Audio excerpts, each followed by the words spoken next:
on his way. Devil is on his way. Devil is on his way, motherfucker. The devil gonna make you pay. Fall to your knees. Devil is on his way. Fall to your knees. Devil gonna make you pay. Fall to your knees. Devil is on his way.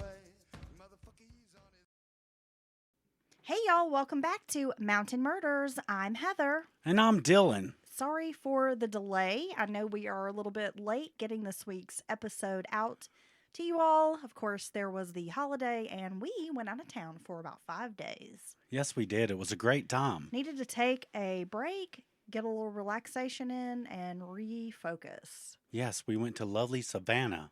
My favorite town. God, I love it. It's beautiful. If you've never been, you must go. And I want to give a quick shout out, Dylan.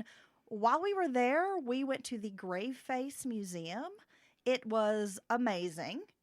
Yes, it has a great little crime museum. If you've never been to Savannah, if you've never been to the Graveface Museum, but you've been to Savannah, gotta plan a trip, go back. They have the largest collection of John Wayne Gacy paintings.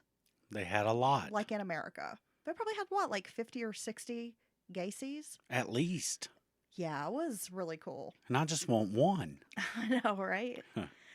Let's get into today's case, Dylan, and then we have some true crime news to discuss after we finish this case. Really sad events unfolded in Michigan over the last few days. Oh, my God. Another school shooting. Really? Yeah. I missed that It's one. really sad. I hate to wake up and see that in our news cycle. Ronda Michelle Blaylock was born in Forsyth County, North Carolina on November 9th, 1965 to parents Charles and Rebecca. They were known as Freddie and Lynn. I always find that funny when people like have a name, but they go by something totally not what their name is. You know what I'm saying? Yeah. William and Bill. Like here's Charles, but we call him Freddie. We call him Chuck. Here's Rebecca, but we call her Lynn. Okay. Rhonda was an only child, the apple of her parents' eye, and she grew up in what many considered a, quote, like sheltered home. Lynn was a talented seamstress and made most of the girls' clothing. Rhonda was a compassionate child who often spent weekends at her grandparents' house playing with cousins. One of those big old, like, Southern families. The kind where everybody kind of lives close to one another and you get to hang out with your grandparents and spend your weekends playing with your cousins. I think a lot of people who grew up in small towns, and especially here in Appalachia and across the South, it's pretty common. So you go to Big Mama's house for Sunday brunch or Sunday dinner. Yeah, that kind Okay. of thing, right? Rhonda attended a private Christian school before starting 9th grade at public high school. Rhonda was a latchkey child who came from home from school and stayed for several hours by herself in the evenings because her parents worked. Yeah, I think you brought up the point that our generation, kind of Gen X, around the edge of millennial, were a latchkey generation. We had a lot of single parents or both parents working type of things, and we were left to our own devices for a few hours every evening. And as a latchkey child, though she kind of came home, was by herself, her parents were pretty strict. Like, she wasn't really allowed to, go out. Like, once she got home, she kind of had to stay at home, keep the doors locked, that kind of stuff. Well, I understand that from the parents' perspective. Once they get there, they're safe. You want them to stay there, right? Well, in her hometown, people didn't lock their doors, and it was a safe community. Rhonda often would change into play clothes and then head out, sometimes on her bike, but usually she would wait on her mom and dad to come home. So they would have, let her have a little bit of freedom, but for the most part, it was like she knew she couldn't go too far. She had to, stick around the yard, not go too far down the road, that kind of thing. Being an only child, her parents spoiled her. She didn't want for material things, always having the fun toys and nice stuff in her room.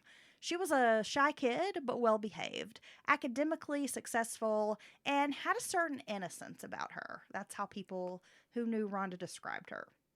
Somewhat naive, really smart little girl, very well-behaved. The family attended church regularly, and Rhonda was also a Red Cross volunteer at the Baptist Hospital in Winston-Salem. If you're not familiar with Winston-Salem, let's talk a little bit about that. It's now the 5th most populous city in North Carolina. R.J. Reynolds, the tobacco company, played a large role in the town's history and public life. In the 1940s, more than half of workers were employed by either the tobacco company or Hanes textile factories. Wow.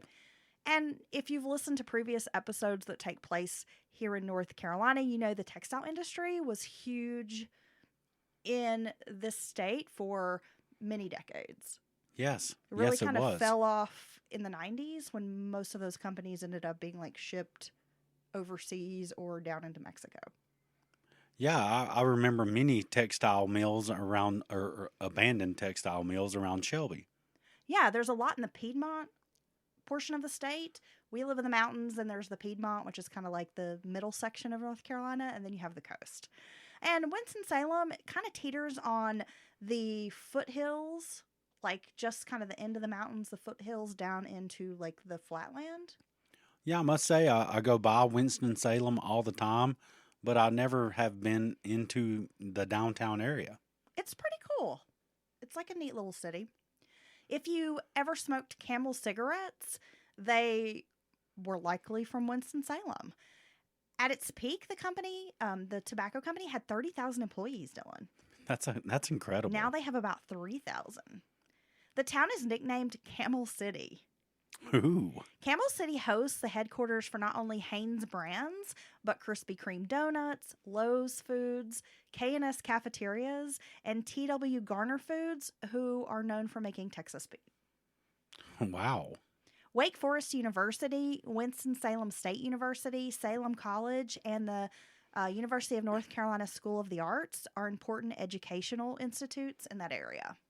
So I guess in some ways you could consider it a college town. Yeah, it sounds like there's quite a few schools there. But I'm sure in 1980, when our story takes place, the area had a different look, right? Probably wasn't as populous.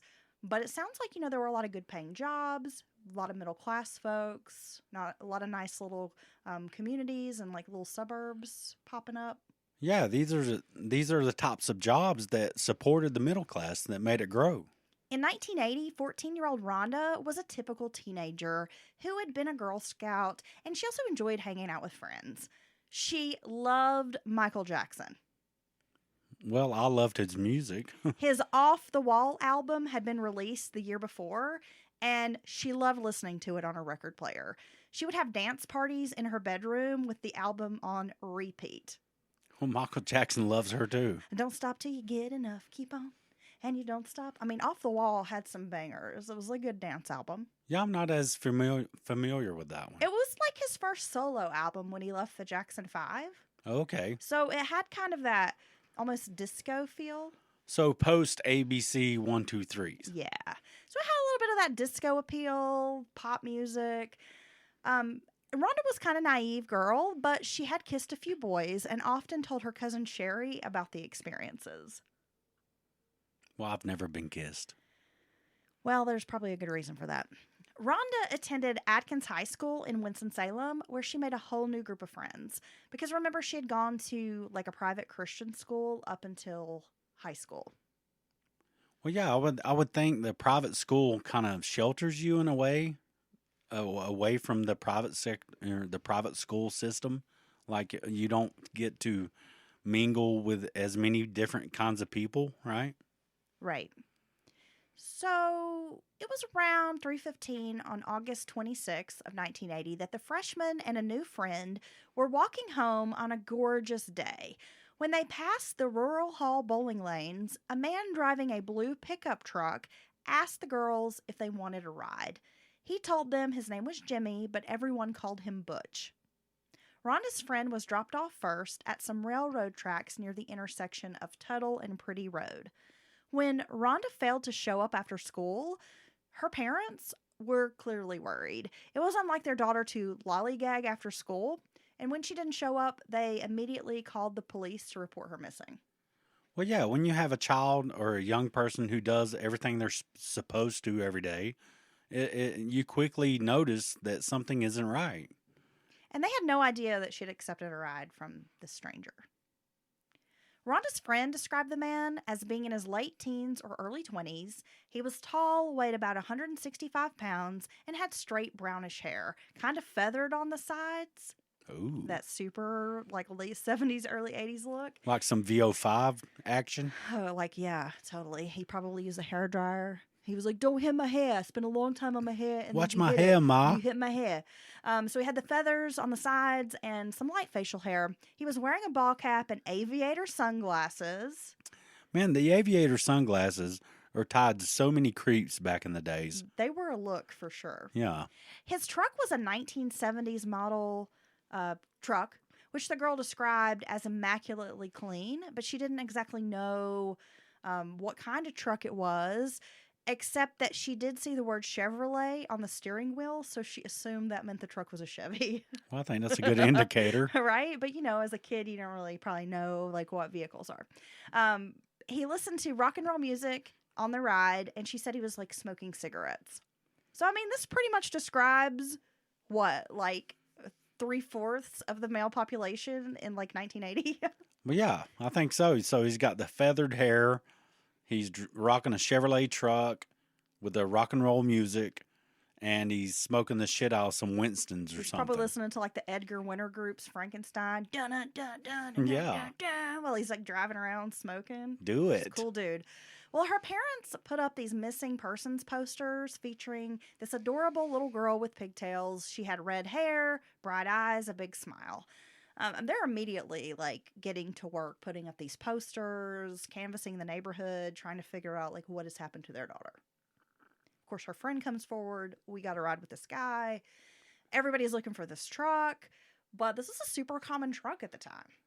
Well, yeah, but this is a parent's worst nightmare. No, it you know? totally is. So your child hasn't done what they do every day. They're missing, and then you introduce a strange person into their, environment, and then you don't know what's going on. It's really scary. I mean, we've talked about this kind of case before, and I just can't even imagine that frantic feeling you would have with your child missing. Then you find out they've gotten into a vehicle with a stranger. Her friend made it home safely, but then your child is missing? Yeah, I think many parents have had that experience in a very small form, just for a moment. You're not sure where your child's at or if they're where they're supposed to be, and you quickly find out they're okay. But I could only imagine if once you have that feeling, that initial feeling, it continuing, that would be the torment. Dude, I have to say, one time when I was in the 9th grade, I was a freshman, I rode the bus to school. My mom was a teacher, but she worked at, like, the opposite end of the county. So she's, like, not fooling with taking me to school in the mornings. So I had to stand out of the cold bus stop. It sucked. And this one particular morning, I had my best friend spend the night. And so we were waiting at the bus stop, and these guys we knew, like, drove by. One of them was, like, a senior, but we, like, knew him. We were friendly with him. And he had my other friend, who was, like, our age, his older brother in the car. Okay. So they pull over, and they're like, hey, you guys, you need a ride to school? Well, we're, like, standing out here. It's fucking cold, right? So we're like, sure. I mean, we're going to high school. We get in the car with these two guys. They take us to school. No big deal.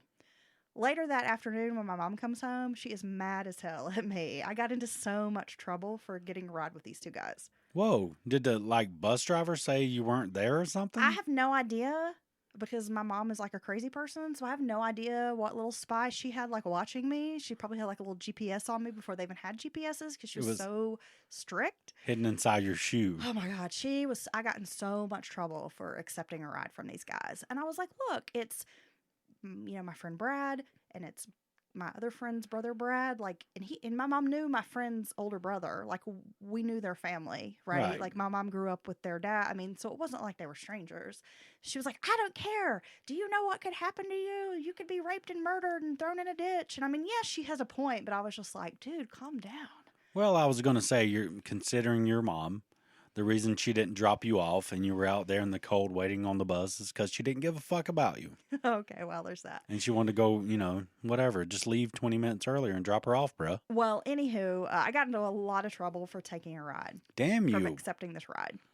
Wow, can you imagine what could have happened if it wasn't two people that you knew and were friendly with and knew were not creeps. Well, that's the thing. I would have like never gotten into a car with people that I thought were creeps or didn't know. I mean, So I if- knew these guys, and the one fellow who was driving that went to school with us, my best friend was like really good friends with this guy, like had known him since childhood. Right. You know, like had ridden the bus together when they were kids. And So you were totally so it was comfortable, like we felt totally comfortable with these two Yeah. guys.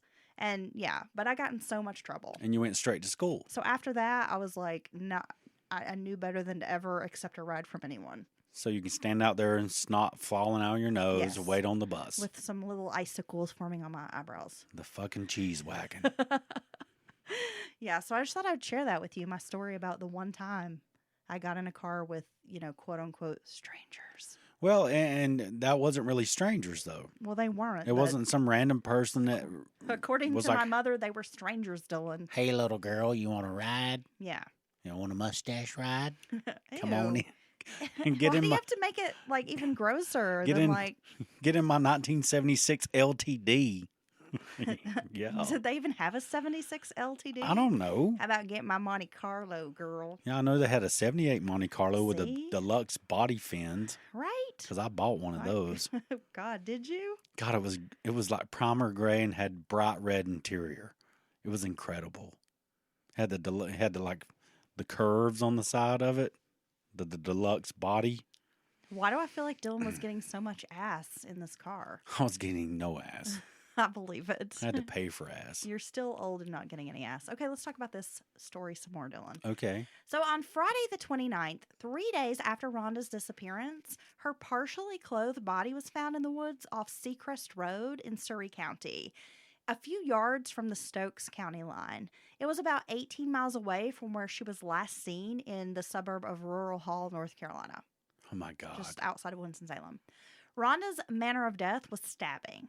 The girl had endured a violent rape and her body was bloodied, pierced with multiple knife wounds. A local who happened to be passing by spotted the girl's body. So just pure violence, everything about it horrible. Very extreme. Evidence was carefully collected and bagged at the crime scene. Police began canvassing the area, interviewing neighbors, and asking for any information the community might have to help in solving this crime. The trail went cold by 1982, despite fairly good descriptions of both the vehicle and suspect. The case remained unsolved for 4 decades, despite efforts by different sheriffs in Surrey County to investigate the case. The case had been reopened in 2003, 2010, and 2013, working new leads each time. Wow. So There- they're trying. There's a lot of effort that went into solving this case, Dylan.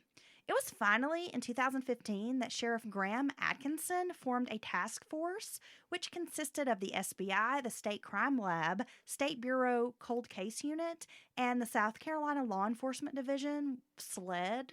We've discussed them in previous cases, as well as the Surrey and Stokes County Sheriff's offices. So this is a huge task force. So it seems like he's bringing in all available resources short of the FBI. Absolutely. All of these resources were brought in to revisit the case and investigate new information. Hundreds of interviews were conducted. Evidence was reviewed from 1980. Luckily, it had been well preserved. You know, in a lot of those older cases, we see that the forensic evidence has eroded.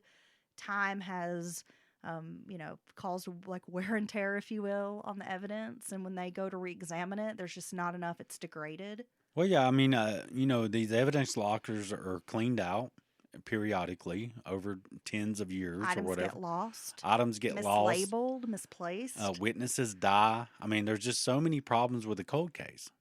Well, this, like I said, had been well preserved, and the forensic results were sent to a private lab with the aim of creating a profile of the killer. Investigators interviewed people as far away as Myrtle Beach, South Carolina, and Ohio. That's a pretty big area. Like, this was a case they were determined they would solve. By 2017, a Surrey County man named Robert James Adkins was interviewed by law enforcement. Although he was definitely a person of interest, he went free until 2019. My God. So let's talk about this guy. Adkins was born December 11th, 1956 in Danbury, North Carolina to parents Robert and Edith. His father worked at Pine Brook Country Club. They moved to King, North Carolina, which is a rural community peppered with very few houses. Robert Sr. was not a nice man. He was an alcoholic, stern, he was quiet, and did not like his sons to express themselves in any way. Wow, he sounds awesome. Robert was violent, had an explosive temper. James, or Jimmy as he was sometimes called, was considered a loner in high school. He was shy, seemed awkward, didn't really blend in with any crowd. His relatives said though he was very quiet and shy, he was generous and had a heart of gold. Like if you asked him for anything, he would gladly offer help or give you whatever he had. As Jimmy grew up, he had to learn to walk on eggshells for fear of angering his father. Robert would often be on like a drunken binge, absent from the family home for days at a time. Upon his return, Robert would beat his sons. Like, hey, I've been drunk and out on a bender, but I'm going to come home and immediately start kicking my kids' asses for no reason. Yeah, I can't wait till my dad comes home and beats the shit out of me for nothing. Often the kids didn't have enough food to eat while their dad was gone. Yeah, he's out drinking up the money. Well, that's the thing is it wasn't like the dad didn't make money or that they were like poor. It's just that the dad was out blowing money on drinking and boozing and shit and hanging out in bars and not taking care of his kids. I mean, hey, I'm all for responsible partying, but I could not go have a good time and know that my household or my family's not taken care of. Exactly. I mean, even if I make sure they have everything they need and then I go do my thing, yeah, that's one thing. But I just don't understand some of these people who can go do their own thing and not make sure that their women and children are not taken care of or their man. My man needs to be taken care of. Yeah. I'm not buying you any beer if that's what you're asking. No, never. Well, James, after, witnessing his father being an alcoholic and having this deprived childhood where he was physically, emotionally abused, he grew into an alcoholic himself. Those who knew him said, though he was a drinker of beer and liquor, that he never hurt anyone, but would often be so drunk he was just like falling down.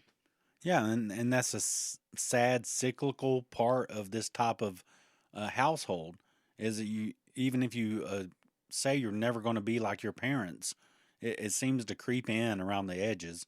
And then you have all this emotional trauma, this pain you're covering up, and then you turn to alcohol or drugs. And next thing you know, even if you're not mean like they were, you're still destroying your own life. Well, I listened to interviews with some of his cousins, and they were pretty close growing up, that described him. And like they said, they never knew him to be like a mean drunk or anything. It was just sad. But they would see him even when he was like a young man in his 20s, and he like literally couldn't stand up. He'd be like swaying and just like falling, and you couldn't comprehend anything he was saying. Well, that's when you're drinking to forget something. He did manage to work as a laborer, often in construction. The Adkins boys all led troubled lives, with one of James's brothers committing suicide and the other overdosing on drugs later on. Well, there you go. In the months following Rhonda's murder, James stayed often with his cousin Becky and her husband. I mean, this was a case that totally rocked the town, and when he became a person of interest, people were like, James? So it didn't add up for them, right? I mean, it really didn't. And, while this case shocked the community when it happened, and he's living with his cousin, her husband, I mean, this was something that was discussed. This was like a known story, this poor little girl. And there was never any indication that James might have been involved. He's living in their home. They never suspect anything. Well, and it was a very violent crime. So, I guess if you were around that guy, and even if he gets drunk as hell and sits around drinks all the time, but he's never mean, it's kind of hard to picture him committing this crime. Well, Adkins had remained in North Carolina and lived on a rural farm, very secluded and private. He went on to get married and was married for 27 years and even had a son.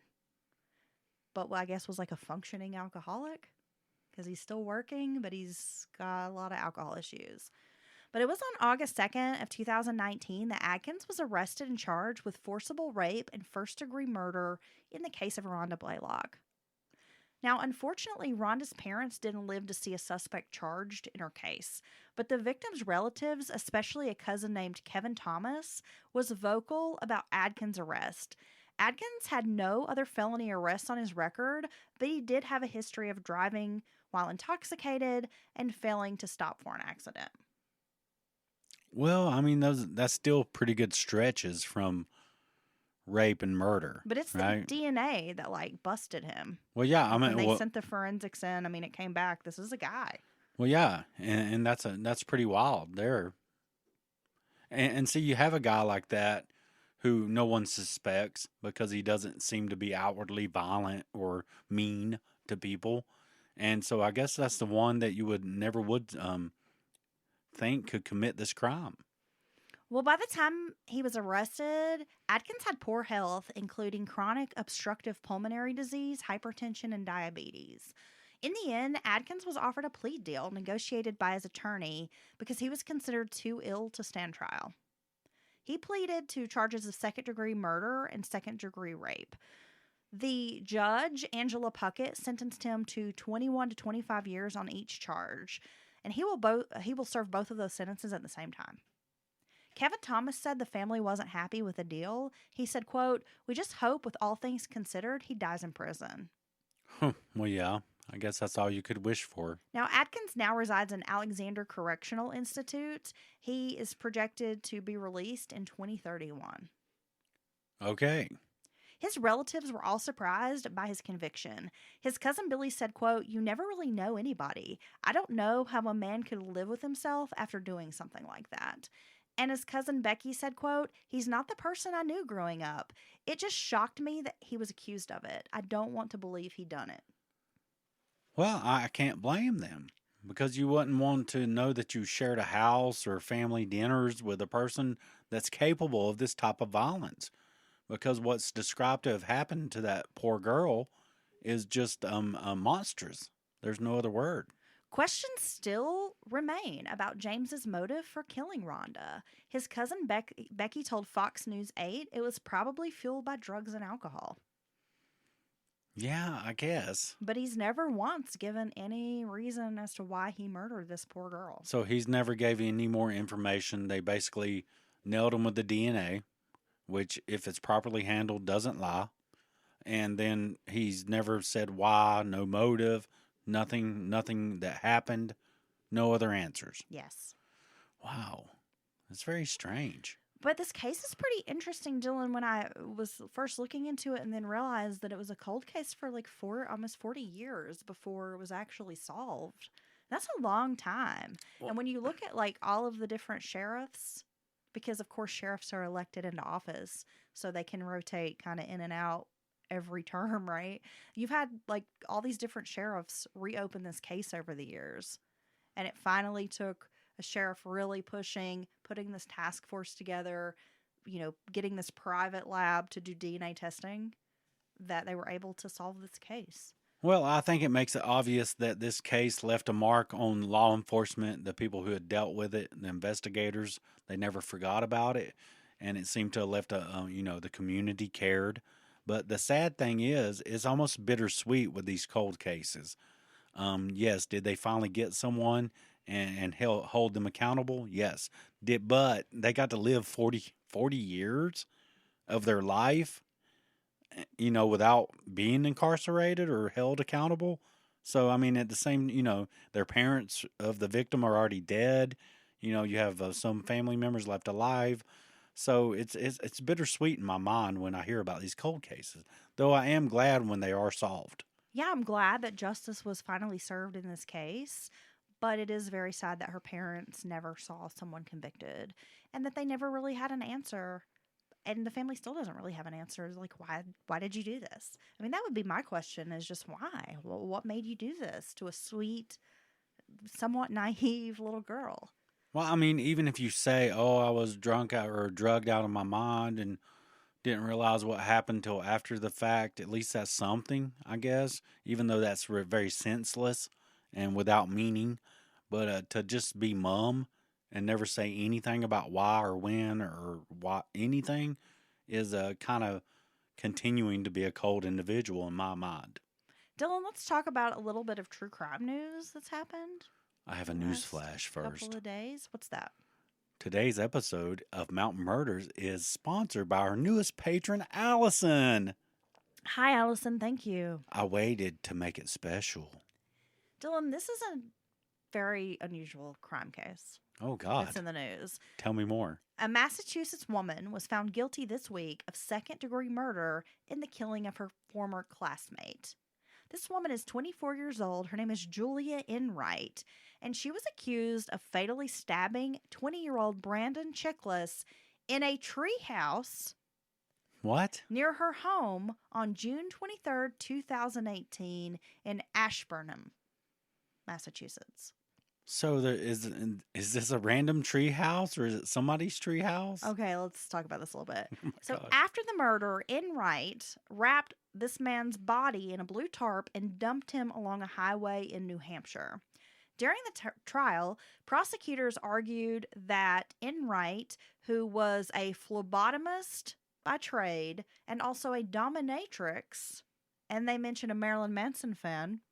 Wow. I don't know So why we have to mention that, but we gather blood, we dominate people, yeah. and we like Marilyn Manson. Yeah, she was obsessed with grave robbing, death, and blood, and she wrote in many journal entries about her fascination with like murder and like this insatiable desire to kill someone.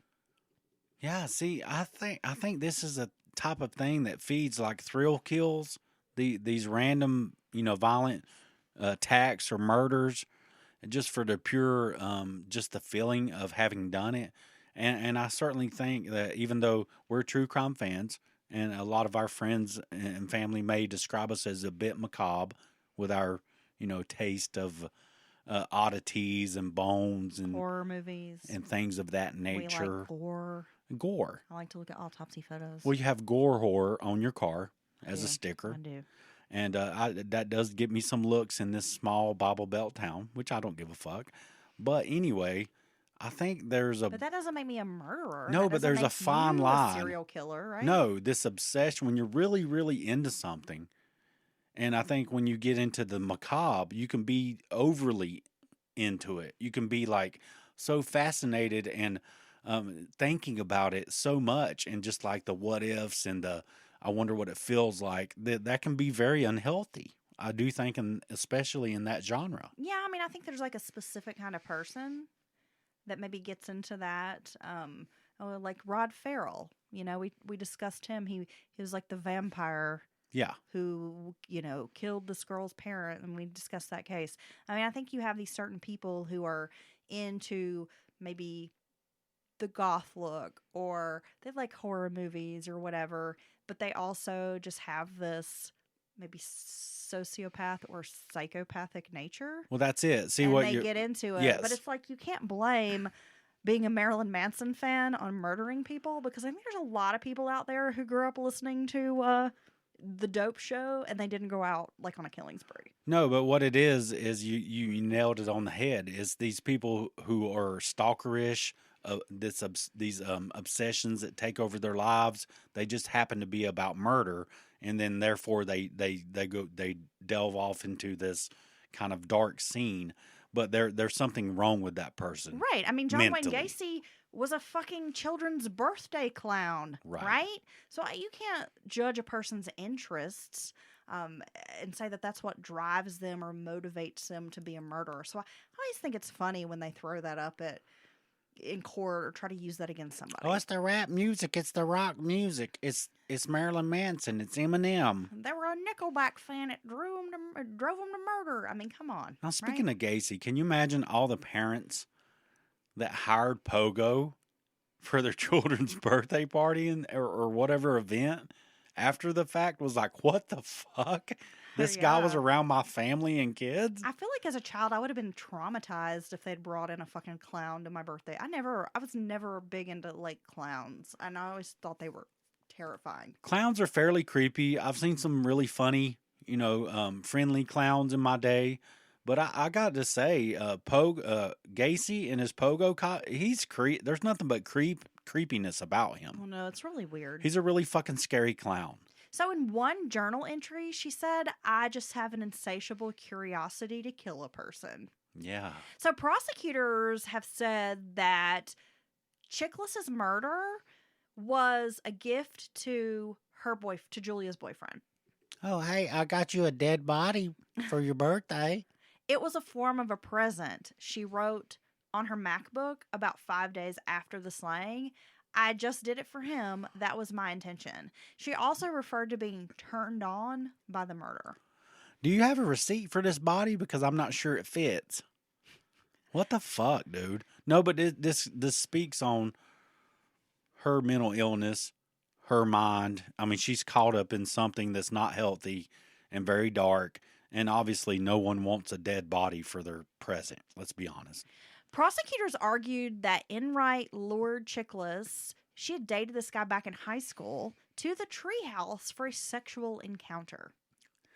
Meet me in the Okay. treehouse for Well, a hand that's job. what's so strange to me. I'm like, you are a grown woman with a job, and then you're trying to fuck some dude in a treehouse. Like, Hey, if somebody hit me up, like, hey, I'm not talking about, behind your back, Dylan. I'm just saying in general. If I'd been like 20 something and somebody had hit me up and like, hey, you want to fuck in my treehouse, I would have been like, what? Huh? well, I need to know how nice this treehouse is. If it's a straight up something a kid would make up in a tree, That that's a weird. seems to be like what it was. If it's one of those stuff you see on the like HG channel that's like a $175,000 treehouse with a steam spa, then maybe I'm down. Well, the district attorney, Jeffrey Travers, alleged that Enright, quote, enjoyed manipulating him by pulling him in and then pushing him away. So she was like playing some weird game with this guy. And she held some kind of special hatred for him. Before they met up, she told him via Facebook Messenger to keep this meeting secret. She had a huge surprise for him, and he agreed to keep quiet about their sexual encounter. That's never a good sign.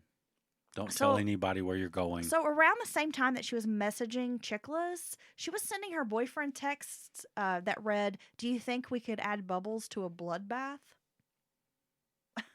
I mean, what the hell? Well, I think it would be hard to add bubbles to a bloodbath because blood's kind of thick. Before Chiklis arrived at the treehouse, Enright covered the floor with a blue tarp and a white comforter. Once there, she stabbed him multiple times, then enlisted her boyfriend to help dispose of this man's body. It was not found until like 3 weeks later by a jogger because remember, they dumped it off a highway in New Hampshire. Enright tried to cover her tracks after the murder by Facebook messaging him that same night and asking why he didn't show up at their meeting spot. She did take the stand in her own defense and claimed that she killed him in self-defense after she planned to have sex with him but then changed her mind and that he just wasn't stopping, so that's when she pulled a knife out. Yeah, okay. Yeah. You It's know, just a really bizarre murder. anytime the you- treehouse element's odd, right? yeah. Luring this lover in, bringing her boyfriend into it like it's a get. I mean, this is fucking weird. Well, okay, you have the tarp down with the comforter covering the tarp because anyone who walks on plastic or tarps like, what the fuck's going on here? Is this a mob hit, right? You're like Joe Pesci in Goodfellas.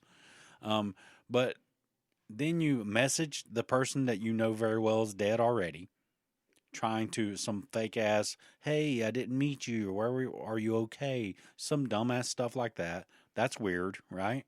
Even if you had to, if you felt like you killed this person in self-defense, don't you contact authorities after that? Hey, this guy tried to rape me and I fucking killed him, so let's figure this thing out. You don't cover up everything. I mean, it's just all bullshit. Well, plus, I think, if you're claiming self-defense, it's like you would injure the person just enough to be able to get away from them, but just overkill, stabbing them multiple times. Yeah, I feel like I had to stab him 56 times to make him stop. It just doesn't really fit the narrative, right? No. Right. Well, Dylan. We're going to give that an F. Are we? Yeah, she's the bullshit. She's full of shit. Well, also the fact that she's like a self-proclaimed dominatrix. I mean, that's another thing that you just drag that into the story and it gives people in the BDSM community like a bad rap. Don't other people have to proclaim your dominatrix? Can you self-proclaim that? Of course. Oh, can I self-proclaim anything? Well, yeah, if you want to be a dominatrix, Dylan, you can be a dominatrix, right? We'll get you some vinyl or whatever you need to wear, and you just open up a business and you start seeing clients. Was dominatrix unisex, or is it like I'm a domameltrix? I mean, Have we ever looked into that? I'm not in the know on the male dominance synonym. Oh my God. I'm not. I'm not into that. Right. So I don't know. I feel like That's something you'll have to look up on your own. yeah, I'm a study. But I'm just saying, like, incorporating that into this murder, it also gives this notion that people who are into that are somehow wicked or evil. It's just like the whole people who listen to Marilyn Manson are out killing people. Right. I mean, I feel like they throw that in there for like the salacious part Well, of the they do. story. But it also gives people in that community a bad rap, right? And then you have quote unquote like the normies out there who are like, oh no, they must be into this and that. And it's like, no, true BDSM, there's a lot of consent involved in that. Everybody's consenting. That's the like main staple of like that lifestyle period is the consent part. I would say those people consent more often than us quote unquote normies. Yeah. I mean, it all turns if it's being done properly. From what I'm to hear, you double check and make sure that everyone's okay with what's going on, right? Yes. Yeah, and that's one of those things where it's a So subculture. the male equivalent of a dominatrix, Dylan, is just a dom. Really? DOMME, a dom. Well, see, it confuses me because I feel like if I'm a submissive and the female is my dom, right? She would be a dominatrix, not my Yes. dom. She would be a dominatrix. Ah, If it was a male, he would be your dom. but either way, I could be male or female submissive, Sure. a sub. You could be a sub to a male or a female, Oh my Dylan. God. Just whatever you choose. Will you bind my testicles until they turn purple? Okay, I'm repulsed. Is that weird? Well, it's weird that you're talking about it in a public forum. We're talking about I feel like doms and subs. well, isn't this something that we could talk about maybe off the record? I'm not sure that everyone out there needs to know that you are thinking of this. Oh, right I was now. just wondering. And I have breast. You can do my breast if you like. I will punch you in your tits if that's what you want. Tit punch me. Somebody needs to tit slap you. Does it hurt a woman if she gets punched directly in her tit? I'm pretty sure it would hurt if you got punched in any part of your body. I saw this woman on like TikTok who was smashing watermelons with her tits, and she said she didn't feel nothing in them things. Well, maybe it depends on how many kids have sucked at the teat. Like, I don't know. Why are you asking me? Oh, I don't have tits of steel. She had tits of steel, bro. For real, she did. She was Yeah. breaking like cans and shit. Well, that's awesome. Good for I feel her. I was like, damn, girl, do it.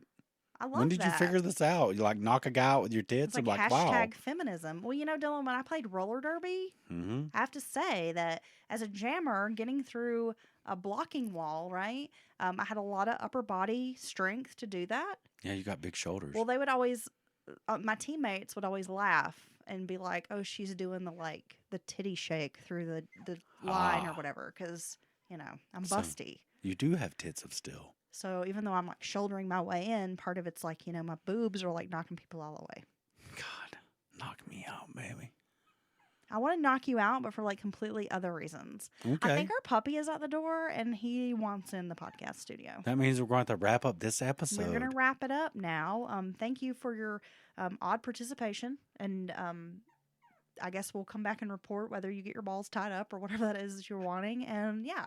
So thanks for tuning in to this episode of Mountain Murders. We do have our offbeat episode dropping, basically the same day. So you'll be able to get 2 episodes for the price of 1. Right, Dylan? It's a double whammy. Okay, Rufus, we hear you. We got to go. Peace out.